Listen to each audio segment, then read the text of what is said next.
اگر کسی کے سینے پر سیل رکھ دی جائے اور کھڑا ہو جائے مرے گا نہیں؟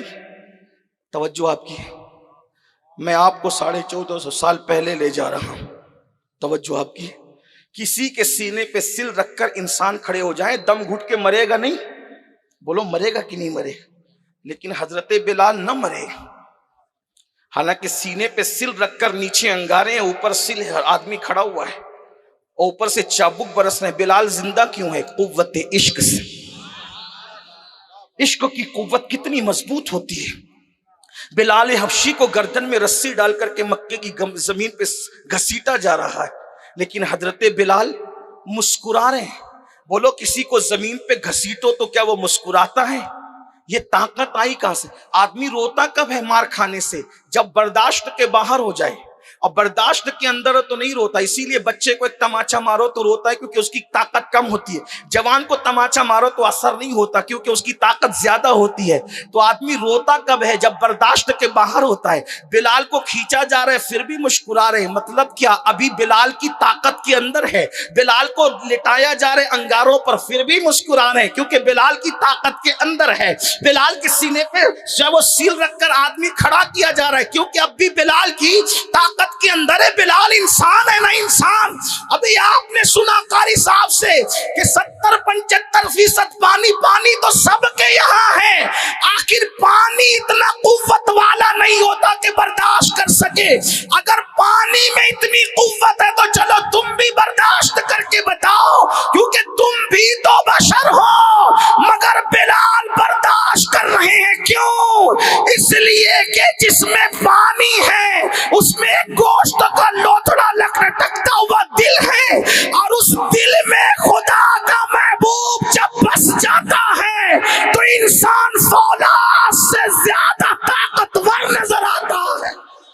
اسی لیے جرمنی کی خاک چھاننے والا مفکر ڈاکٹر اقبال اپنی قوم کو پیغام دیتا ہے، ہتھیار کے پیچھے دوڑنے والوں، اتنے ہتھیار دنیا میں کبھی نہیں بنیں گے کہ سب کو ہتھیار میسر آئے، مل بھی جائے تو چلانا سب نہ جانے۔ اقبال نے کتنا خوبصورت مشورہ دیا، قوت عشق سے ہر پست کو بالا کر دے، قوت عشق سے ہر پست کو بالا کر دے، دہر میں اسم محمد سے اجالا کر دے۔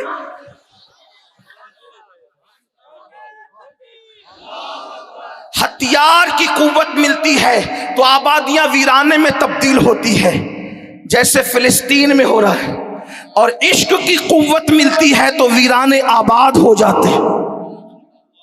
یہ قوت عشق ہے۔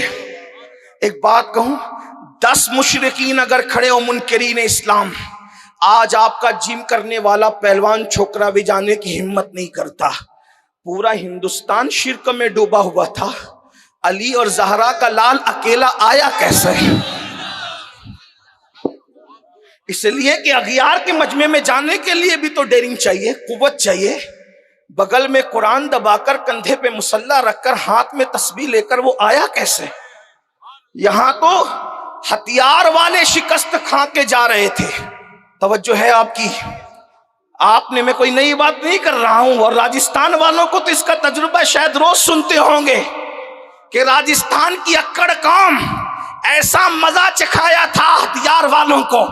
میں کوئی بکس میں نہیں کہہ رہا ہوں، بلکہ دھول چٹائی تھی، دھول اتنی اڑیل قوم تھی، اور ایک فقیر جس کے ہاتھ میں تسبیح تھی، بغل میں قرآن تھا، کندھے پہ مسلح تھا، لیکن پیشانی سے ندا آ رہی تھی، تیری نسل پاک میں ہے بچہ بچہ نور۔ پیشانی نور سے چمک رہی تھی۔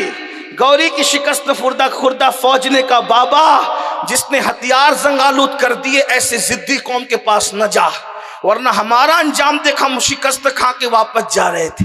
اس مرد قلندر نے کہا، تم لوہے کے ہتھیار لے کر آئے تھے، معین الدین عشق لے کر کے جا رہا۔ یہ قوت عشق ہے۔ اور قوت عشق نے کیا کمال دکھایا، ہتھیار ناکام ہو کر چلے گئے، لیکن قوت عشق کی جب تلوار اٹھی تو 90 لاکھ بھی عاشق بنتے ہوئے نظر آئے۔ توجہ فرمائیے ہے، آج ہمیں ضرورت اس بات کی ہے، چونکہ میرے پاس ٹائم کی قلت ہے، مجھے کبھی بھی اپنی گفتگو مکمل کرنی پڑے گی، اس لیے میں آپ کے سامنے ایک روایت پڑھتا ہوں تاریخ سے۔ آپ عاشق کیسے بنیں گے؟